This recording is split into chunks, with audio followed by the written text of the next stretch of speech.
अस्सलाम वालेकुम। Public prosecutor under code of criminal procedure code 1898 जो है वो आज का टॉपिक है। CRPC 1898 यानी क्रिमिनल प्रोसीजर कोड 1898 का सेक्शन 4 सब सेक्शन 1T जो है वो ये कहता है कि public prosecutor means any person appointed under section 492 and include any person acting under the direction of a public prosecutor and any person conducted a prosecution on behalf of the state in any high court in the exercise of its original criminal jurisdiction। तो उसमें वो कहता है कि 492 CRPC के तहत जो है ये पॉइंट होता है और इसमें शामिल है कि कोई भी ऐसा शख्स जो कि उसकी डायरेक्शन पब्लिक प्रोसिक्यूटर की डायरेक्शन के अंदर जो है वो काम कर रहा हो and any person conducted A prosecution on behalf of the state, और कोई भी शख्स जो कि स्टेट की बिहाफ पर स्टेट की तरफ से स्टेट काउंसिल हो वो भी जो है इन हाई कोर्ट जो हाई कोर्ट में स्टेट की तरफ से काउंसिल हो वो भी पब्लिक प्रोसिक्यूटर होता है। जब हाई कोर्ट में केस जो है हाई कोर्ट अपनी ओरिजिनल क्रिमिनल जुरिस्डिक्शन में सुन रही हो। हमने एक वीडियो में ये देखा था कि जो हाई कोर्ट भी किसी ट्रायल को सुन सकती है। वो कैसे? वो ये है कि वो 194 के तहत किसी भी केस में डायरेक्ट कॉग्निजेंस ले सकती है और उसके बाद जो है कि उसमें जो प्रोसीजर होगा ना वो 265A वाला होगा और 365 CRPC के तहत जो है वो high court record of evidence करेगी। और फिर उसके बाद एक और बात उसमें थी कि हाई कोर्ट जो है वो किसी भी जुर्म को सुन सकती है। वो हमने जो था वो सेक्शन 29 और 31 जो था जिसमें ये था कि हाई कोर्ट किसी भी एक किस्म की सज़ा दे सकती है, तो वो हमने पढ़े थे। तो देखें कि मैंने पिछली जो आइडियोज़ हैं उसमें भी ये बात कही थी कि आप जो है जब भी कोई सब्जेक्ट ख़ास तौर पर जो है CRPC पढ़े तो उसमें पेंसिल वर्क करें कि सेक्शन अगर एक है ना तो उसके साथ क्रॉस रेफरेंसेस के तौर पर कौन सा सेक्शन है। देखें अब भी हमने जैसे इसमें बात आ रही है ना कि ओरिजिनल जुरिस्डिक्शन में हाई कोर्ट को केस सुनती है, तो फिर हमने उसके साथ 194, 31, 265A to N और उसके बाद जो है 365 पढ़ लिया है। तो ये जो देखेंगे इस सेक्शन के आगे अब ये सेक्शन लिख लें, इस तरह आपको ये CRPC पढ़ने में आसानी होगी। तो अब नेक्स्ट आ गया कि हमने पब्लिक प्रोसिक्यूटर 492 के तहत हमने पढ़ लिया। अब 492 में हमने ये देखना है 492 क्या है। 492 जो है इसको देखें कि हमने इसमें सेक्शन 41T पढ़ लिया। 492 जो है वो है कि power of to appoint public prosecutor the provincial government. अब यानी सूबाई हुकूमत जो है वो पब्लिक प्रोसिक्यूटर को अपॉइंट करती है। May appoint generally or in any case, यानी ये स्पेसिफिकली भी किसी केस में किसी को पब्लिक प्रोसिक्यूटर कर सकती है अपॉइंट। और for any specific class of cases in any local area one or more officer to be called public prosecutor. Officer in charge of the prosecution in the district may, in the absence of the public prosecutor or where no public prosecutor has been appointed any other person not being an officer of public police below such rank as the provincial government may prescribe in this behalf to be a public prosecutor for the purpose of any case। यानी वो कहता है कि officer in charge of जो ज़िले में होता है ना इंचार्ज इनका पब्लिक प्रोसिक्यूटर्स का, वो भी in the absence of the public prosecutor, अगर पब्लिक प्रोसिक्यूटर जो है वो एब्सेंट है तो उसकी गैर मौजूदगी में या फिर जहाँ पर कोई पब्लिक प्रोसिक्यूटर ना हो अपॉइंट किसी भी शख्स को कर सकती है।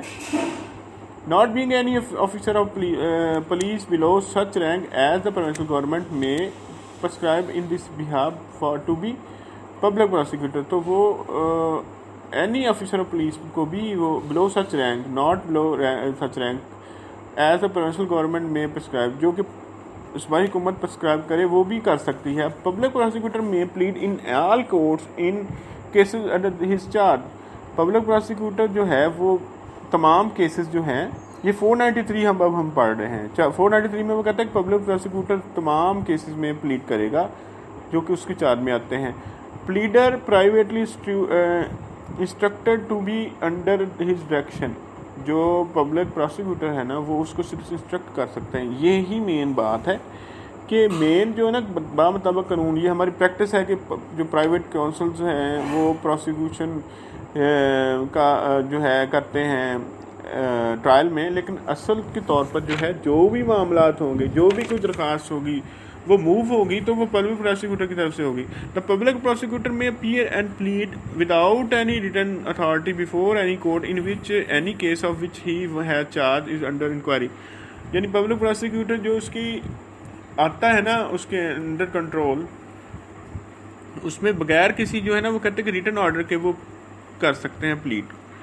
अब वो इंक्वायरी में भी कर सकते हैं, ट्रायल में भी कर सकते हैं, अपील में भी। And if any private person instruct pleader to prosecution in any court any person in any such case, the public prosecutor shall conduct the prosecution and the pleader so instructed shall act there under his direction। तो वो उसकी direction में ही काम करेगा। 494 के बताओ कि वो जो है पब्लिक प्रोसिक्यूटर वो कोई भी जो है वो विड्रा कर सकता है प्रोसिक्यूशन, यानी वो केस को वापस ले सकता है। Any public prosecutor may, with the consent of the court before the judgment is pronounced, withdraw from the prosecution of any person, either generally or in respect of any or more of the offences for which he is tried, and upon such withdrawal, यानी public prosecutor है वो कोई भी case को जो है ना consent of the court, यानी कोर्ट की मर्जी के मुताबिक उनकी रजामंदी से बिफोर द जजमेंट से पहले जो है ना वो विड्रॉ कर सकता है प्रोसिक्यूशन से of any person either generally specially या किसी जनरल जो है ना मामले में ऑफ एनी और मोर ऑफ द ऑफेंसेस। किसी एक जुर्म की हद तक भी वो केस को वापस ले सकता है, वो खुद सारा केस भी वापस ले सकता है और किसी जुर्म के मतलब भी कह सकता है कि जी इसकी हद तक जो है ना वो हम अपना केस वापस लेते हैं। और इन रिस्पेक्ट ऑफ एनी और more of the offences for which he is tried and upon such withdrawal. अगर तो वो कहता है, अब नेक्स्ट बड़ी इंपॉर्टेंट बात है कि if it is made before a charge has been frame the accused shall be discharge in respect of such offences or offences. यानी अगर कहता है कि वो पहले चार्ज फ्रेम से पहले जो वापस लेगा तो फिर वो पर्सन जो है अक्यूज है वो डिस्चार्ज होगा। और अगर वो कहता है कि नेक्स्ट वो कहता है कि अगर जो है चार्ज फ्रेम हो चुका होगा तो फिर जब वो केस को वापस लेगा तो वो मुल्ज़म जो है उसको बरी कर दिया जाएगा। अब 495 ये कहता है कि any magistrate inquiring into or trying any case may permit the prosecution to be conducted by any person other than an officer public police before the officer of police below the rank to be prescribed by the provincial government in this behalf, but no person other than the Advocate General, Standing Counsel, Government Solicitor, Public Prosecutor or other officer generally or specially powered by the provincial government in this behalf shall be entitled to do so without such permission। किसी भी को शख्स, आम शख्स को जो है वो कोर्ट जो है वो किसी केस को यानी वो कहता है कि ट्राई करने की इजाज़त दे सकती है, उस केस को प्लीड करने की इजाज़त दे सकती है, लेकिन जो अफसरान लिखे हैं ना उनके अलावा जो भी कोई शख्स ऐसा शख्स जो है वो प्लीड करना चाहे तो वो अदालत की मर्जी, अदालत की रजामंदी से करेगा। Any such officer shall have the like power of withdrawal from the prosecution as is provided by 494 and the provision of this section shall apply to any withdrawal by such officer. यानी हमने 495 में ये पढ़ रहे हैं कि कोई भी शख्स जो ऐसा शख्स होगा जो केस अदालत के परमिशन से कंडक्ट करेगा वो उसको तमाम अख्तियारात होंगे कि वो केस को वापस ले सके, जैसे कि पब्लिक प्रोसिक्यूटर को है। Any person conducting the prosecution में डू सो पर्सनली और बाई प्लीडर। वो शख्स खुद भी कर सकता है अपने वकील के ज़रिए भी कर सकता है। Any officer of police shall not be permitted to conduct the prosecution if he has taken any part in the investigation into the offence with respect to which the accused is being prosecuted. वो कहता है कि किसी जो है ना ऐसे police अफसर को इजाज़त नहीं होगी कि वो कंडक्ट करे केस को जिसने खुद उस इन्वेस्टिगेशन में हिस्सा लिया हो या उसने इन्वेस्टिगेशन की हो। तो इसके साथ देखें, ये हमने कहा ना कि उसमें 494 में है कि वो विड्रॉल फ्रॉम प्रोसिक्यूशन कर सकता है। तो 240 से है कि वो प्रोसिक्यूटर जो है वो 240 के तहत जो है ना वो चार्ज, अगर कोई बंदा कन्विक्ट हो गया हो किसी केस में और उस पर काफ़ी सारे और भी जुर्म बनते हों, तो वो अगर किसी स्पेसिफिक जुर्म में कन्विक्ट हो गया हो तो वो बाकी जो है ना चार्ज जो है वो वापस ले सकता है। When a charge containing more head than one is framed against the same person and when a convicted has been had on or more of them, the